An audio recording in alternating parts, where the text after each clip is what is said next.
현재 역대급 편파 판정으로 베이징 올림픽이 논란의 중심인 가운데 선수촌에 있는 사람들은 하나같이 중국이 통제하고 있다고 말하고 있습니다.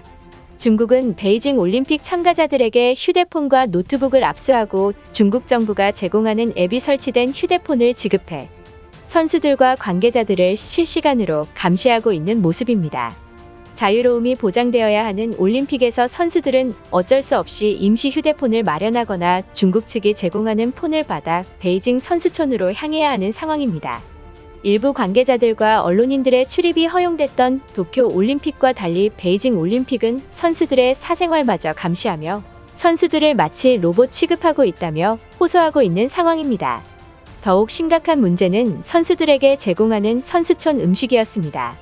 올림픽 조직위는 중국의 음식 문화를 알리기 위한 목적으로 중국의 소수민족 음식까지 메뉴를 선보일 것이라고 했지만 정확한 원산지 표시는 메뉴판에 직접 표기하지 않겠다고 밝혔던 것입니다.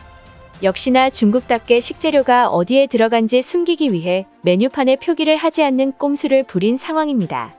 최근 해외 언론사들은 올림픽에 참가하는 선수들에게 중국의 육류 제품을 경고하는 기사를 내보냈습니다. 기사에 따르면 세계 반도핑 기구는 중국산 육류를 섭취한 선수들의 몸에서 금지 약물인 클렌부테롤이 검출될 수 있다며 극도의 주의를 기울여야 한다고 경고했습니다.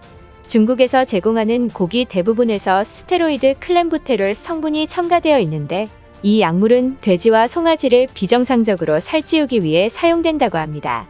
클렌부테롤에 있는 스테로이드 성분은 고기로 섭취할 경우에도 체내에 축적되어 도핑 검사 시 양성 반응이 나올 수 있기 때문에 각별히 주의하라는 경고를 한 것입니다. 일본 반도핑기구 또한 같은 지적을 했습니다. 올림픽 출전 선수들은 될 수 있는 한 중국산 육류 섭취를 피하고 이 같은 상황에도 묵인하는 베이징 올림픽을 비판하고 나섰습니다. 스페인의 사이클 영웅 알베르토 콘타도르도 중국에서 스테이크를 먹었다가 도핑 테스트에서 클렌부테롤 성분이 검출되어 투르 드 프랑스 역대 우승 타이틀을 모두 박탈당했고 중국에서 스테이크를 먹었을 뿐인데 죄가 되느냐며 억울하다는 입장을 밝혔지만 받아들여지지 않았습니다. 또한 클렌부테롤은 전 세계적으로 식용 가축들에게 먹이지 못하도록 금지된 약품입니다. 이 같은 상황에도 불구하고 중국 측은 여전히 모르쇠로 일관하고 있습니다. 베이징 올림픽 조직위는 외부 음식 반입을 제한하고 있으며 선수들을 통제하는 모습을 보이고 있습니다. 그리하여 많은 선수들의 중국 측이 만드는 육류는 전부 먹지 않겠다며 보이콧을 한 상황입니다. 또한 대다수 음식이 중국식으로 만들어져 외국인들의 입맛에 전혀 맞지 않아 제대로 된 한 끼 식사조차 못하는 모습입니다. 미디어센터 구내식당에서 판매하는 음식도 형편없다는 외신들이 지적이 나오고 있습니다.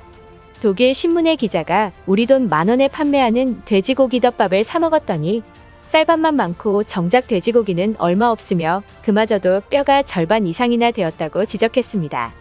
일부 선수들은 먹을 만한 음식이 거의 없다. 역대 올림픽 대회 중 음식의 퀄리가 너무나도 좋지 못하다고 비판했습니다. 또한 한국 선수들도 너무 느끼해서 육류를 피하다 보니 채소나 곡물류를 주로 먹게 된다라고 혹평을 전했습니다. 모든 선수들은 평창 선수촌에서 먹었던 음식이 너무 그립다며 하소연하고 있습니다. 중국은 이번 선수촌 음식을 가장 많은 음식들로 준비해서 외국인 선수들의 입맛에 최대한 맞게 제공할 것이라며 자랑했지만 음식의 퀄리티가 패스트푸드보다 못하다는 평가를 받고 있는 상황입니다. 대한체육회는 선수촌 근처 호텔에 급식센터를 차리고 원하는 선수들에게 한국에서 가져온 식자재로 도시락을 만들어 전달하기로 했습니다. 이 같은 소식이 나오자 과거 한식을 먹어본 선수들이 한국에서 직접 만든 도시락을 제공받고 싶다는 반응이 폭발적으로 증가한 상황인 것입니다. 베이징에서 한식의 문화가 퍼질까봐 두려운 중국인들은 결국 칼을 뽑기 시작했습니다. 선수촌에서 공급하는 식재료는 선수들을 생각하는 마음으로 상당히 신경 쓰고 있다며 중국인들의 마음을 짓밟는 행위라는 망언을 했습니다. 도쿄올림픽 때도 뜨거운 반응을 얻었던 도시락은 하루 3차례씩 선수촌으로 배달되고 있습니다. 또한 평창 선수촌에서 활약했던 선수들도 한식에 다시금 먹고 싶다라며 부러움을 나타내고 있습니다. 그리고 도쿄올림픽 때 한식 도시락을 전면 비난하던 일본인들도 차라리 일본 선수들을 한국이 만든 도시락을 제공하는 게 나을 것 같다라는 반응을 보이며 한국에게 도시락을 요구하자는 황당한 반응까지 나오고 있습니다.